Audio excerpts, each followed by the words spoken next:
Hey folks, Quilly here, and welcome to Why You Should Buy a Board Game in 5 minutes, where I try to convince you why you should buy a board game in 5 minutes, or less, or usually more. Today I'm going to talk about two games, but they're very similar. We're going to talk about Agricola, and we're going to talk about Caverna. These are both worker placement games by the same designer, but with different themes. Agricola, the older of the two, and actually that's not the only worker placement games he's made either, is a game about sort of a medieval feudal era farming family. I know, it doesn't sound very interesting, but it's one of my favorite things there is. Of course, I like that kind of theme. Each player, and you can play for 1 to 5 players, again, yeah, you can play solo, and the system has like guidelines for like, oh, how successful you might be, will have their own personal plot of land to develop. And the core of the gameplay is mostly going to involve farming little fields or fencing off areas for your animals. You've got crops and you've got critters which you can breed. The core mechanic is making sure that you can feed your family at the end of each turn. The game is a point-based one. You get points for, at the end of the game, variety of crops, variety of animals, total family members, how well developed your house is, as well as a variety of cards that you can build. Huge number of improvements, as well as a huge number of different careers that you can have. The career deck actually comes in 3 different variants.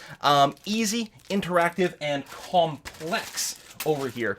The complex one has a lot of funky interactions with cards that other players might play. There is also guidelines based on number of players in the game in terms of which one of these, or which subset of these cards you might use. So there's a lot of replayability in here because depending on the number of players, you won't have the same access to things. These cards are also shuffled and dealt out randomly. You don't see them all every game. Every player starts with, I think, 7 private minor improvements, as well as 7 private careers that they can choose from. And a lot of the things are about the interaction and the combination between multiple minor improvements and multiple careers and trying to get things up. You're not going to play all the cards in either deck in most games.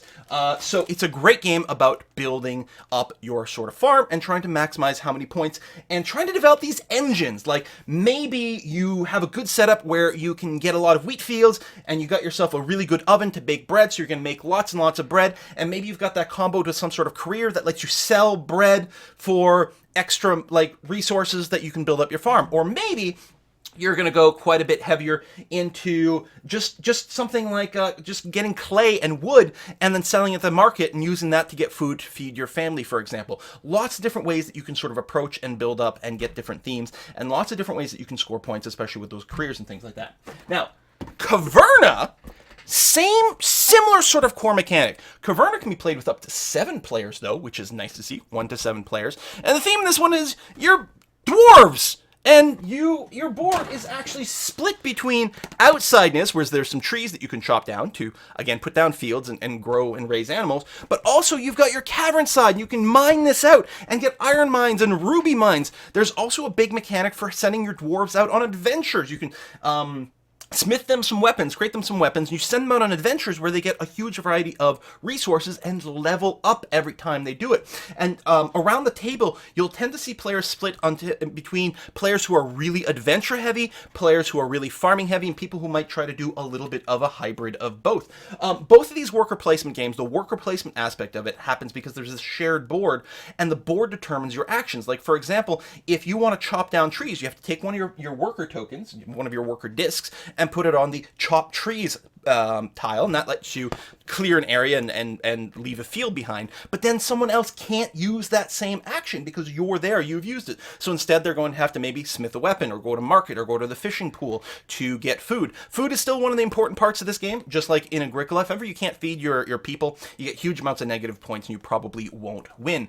One of the big differences in Caverna is that you don't get minor improvement cards or career cards. Instead, there's a big mechanic for improving tiles on your board, at least on the cavern side. The outdoor side is still mostly going to be all about farming or ranching, but internally you've got the mines, you've got like the ruby mines, the iron mines, but tons and tons of buildings you can set up, like breweries and broom closets and guest rooms and all kinds of different ways that you can again develop your economy but also make a lot of points for the win.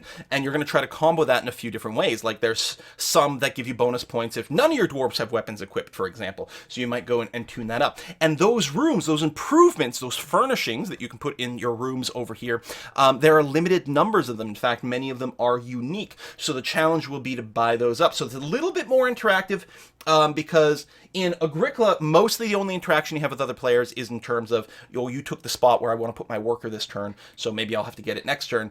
And in here, there's a little bit more because you're actually competing over getting those furnishings at the right time and place. You really have to watch what everyone else is doing, try to predict what they might be going for, and then determine if that conflicts with what you're doing, or even if it doesn't conflict, do you still want to go and block that? They're great fun, something that we've played a lot. A session that takes a varying amount of time. When I play with my 6-player group, one session will probably take 2 to 3 hours to go through, but we're a little bit slow and we do a lot of talking. You could probably go a lot faster than that. And with fewer players, it's going to go super duper fast, just because your turns will be, there's less waiting around for different things. Really enjoy these games. They're very, very, very well done. Great replay value. I have to say, I feel like Caverna's the stronger game in terms of pure mechanics, but that Agricola might have more replay value because of the randomness of the careers and minor improvements. Maybe you want to get them both. I don't know. Thanks for watching. Thanks for your suggestions as well. Keep them coming in the comments and on Twitter. And thanks for subscribing. See you next time, folks. Bye-bye.